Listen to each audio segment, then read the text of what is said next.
Welcome everybody to our next video on applied problems and systems of equations. So let's jump right in and start looking at our first problem. So suppose that we have the larger of two numbers is going to be 11 less than 4 times the smaller. We know that the sum of the two numbers is 59, and so the question becomes, what are the two numbers?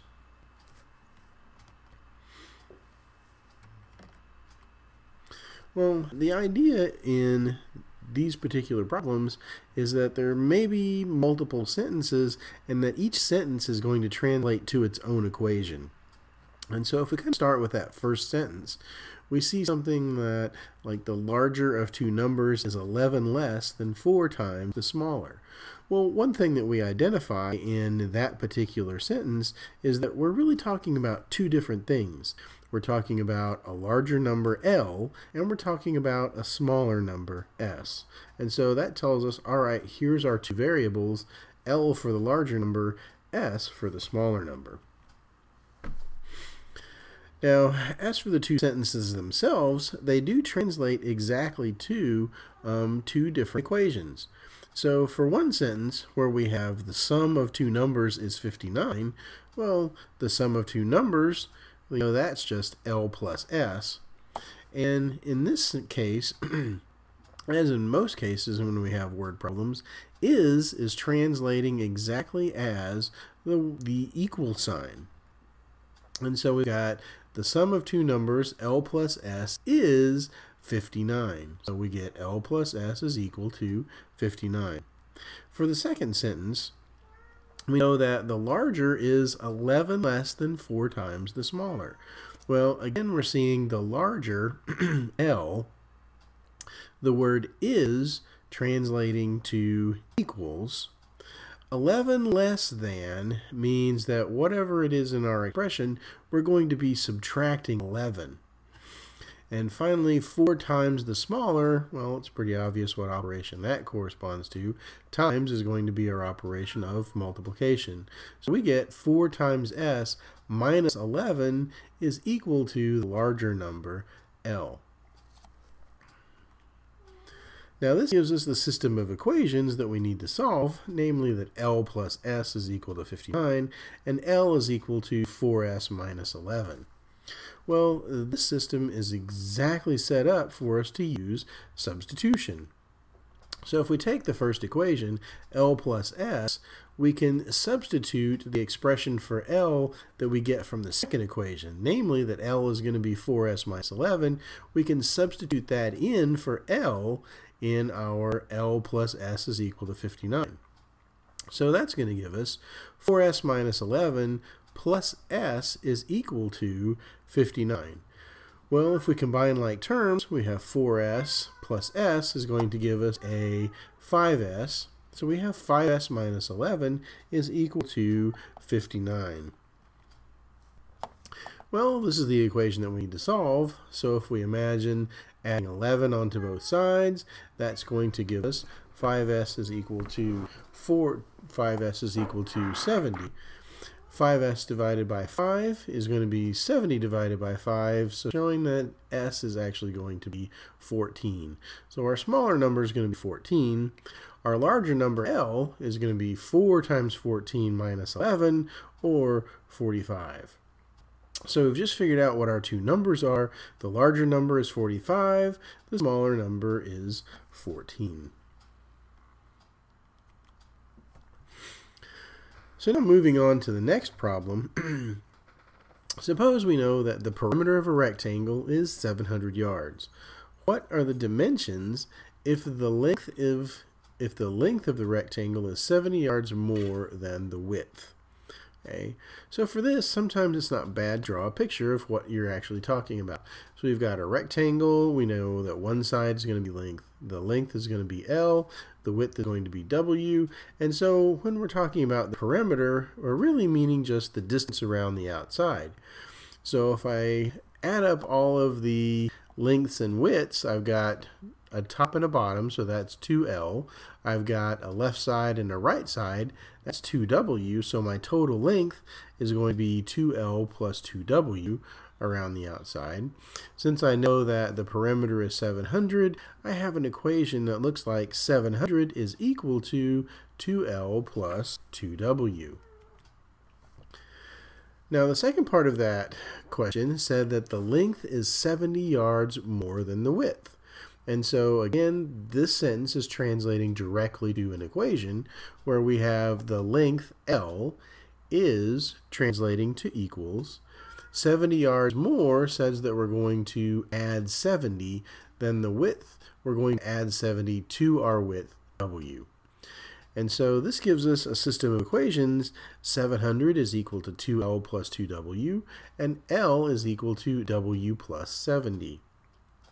So once again, just kind of like the last one, this system is perfectly set up for solving by substitution. And so we take our L is equal to W plus 70. We replace this value for L in our second equation. 700 is equal to 2L plus 2W.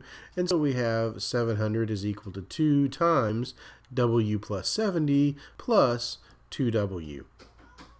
Well, now if I distribute that 2, I have 700 is equal to 2W plus 2 times 70, or 700 is equal to 2W plus 140 plus 2W. So now we have combining like terms. This gives us 700 is equal to 4W plus 140. If we subtract 140 on both sides,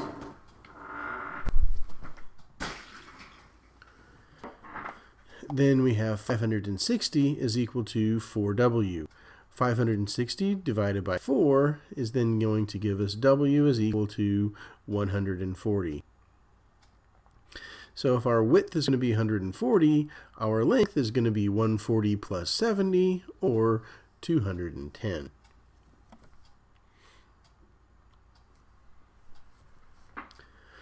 Other types of word problems that we encounter are distance, rate, time problems. And so an example of one of those might be the following. Suppose that after driving in the fog for 1.5 hours, the fog actually lifts and the driver is able to increase the speed by 36 miles per hour. So after driving for another 6.5 hours, the entire trip covered 378 miles. So the question is, how fast was the driver driving in the fog? So one thing that we'll need that's running around in the background here is our equation, really that the distance is equal to the rate at which you're going times the time. So let's see if we can put that to work in solving this particular problem.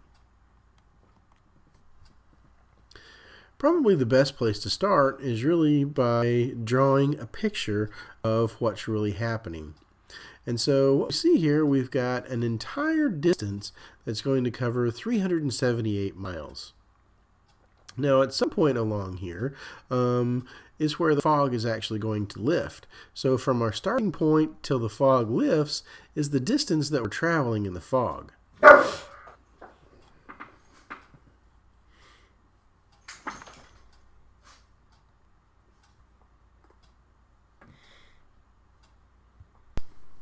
So what we're seeing here is that distance in the fog plus the distance outside of the fog should equal 378 miles.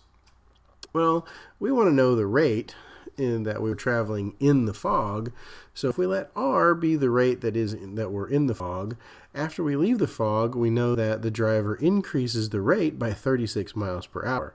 So the rate outside the fog is going to be R plus 36. So now, kind of going back to our formula that distance is equal to rate times time, we know that the distance inside the fog is going to be R times 1.5 hours. Our distance outside the fog is going to be R plus 36, so our rate outside the fog, times the time that we were traveling once the fog lifted, which was 6.5 hours. Kind of putting this into the equation that we had above from a picture, we have 378 is equal to 1.5 r plus 6.5 times r plus 36. Well, if we distribute that 6.5, we get 1.5r plus 6.5r plus 6.5 times 36. Well, combining like terms, 1.5 plus 6.5 gives us 8, so we've got 8r, plus 6.5 times 36 gives us 234. So the equation that we need to solve is 378 is equal to 8r plus 234. Well, if we just subtract 234 on both sides, that's going to give us 144 is equal to 8r. If we then divide both sides by r, we find out that the rate that we were traveling inside the fog is 144 over 8, or 18. So we know then that the rate that we were traveling inside the fog was 18 miles per hour.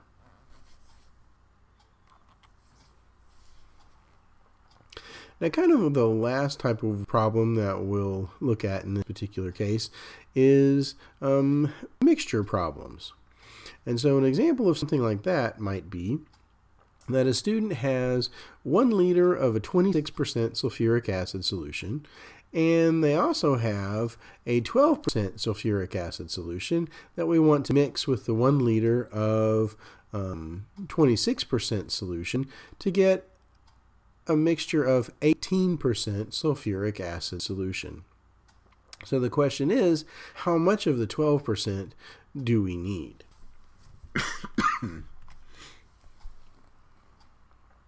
Well, for that solution, we kind of just say, let's let X be the amount of the 12% solution that we need. Now, the idea behind this problem is really just this, that the amount of sulfuric acid that we have before that we mix is going to be equal to the amount of sulfuric acid that we have after we mix. And so if we set up the amount that we have before we mix, we have 26%, or 0.26 times 1 liter of our 26% solution. But then we're going to dump in X liters of our 12% solution, so that gives us 0.12 times X as the amount of sulfuric acid that we're getting from the other solution. So if we put those two together, we add those together, that's going to be the amount of sulfuric acid that we have before we mix. Now, that's going to be the amount of sulfuric acid that we have after we mix, so we want to have an 18% solution, so we've got 0.18, but then the total amount of fluid that we've dumped in is going to be our 1 liter plus our X liters that we had. And so we end up with an equation that looks like 0.26 times 1 plus 0.12 times X is equal to 0.18 times the quantity 1 plus X.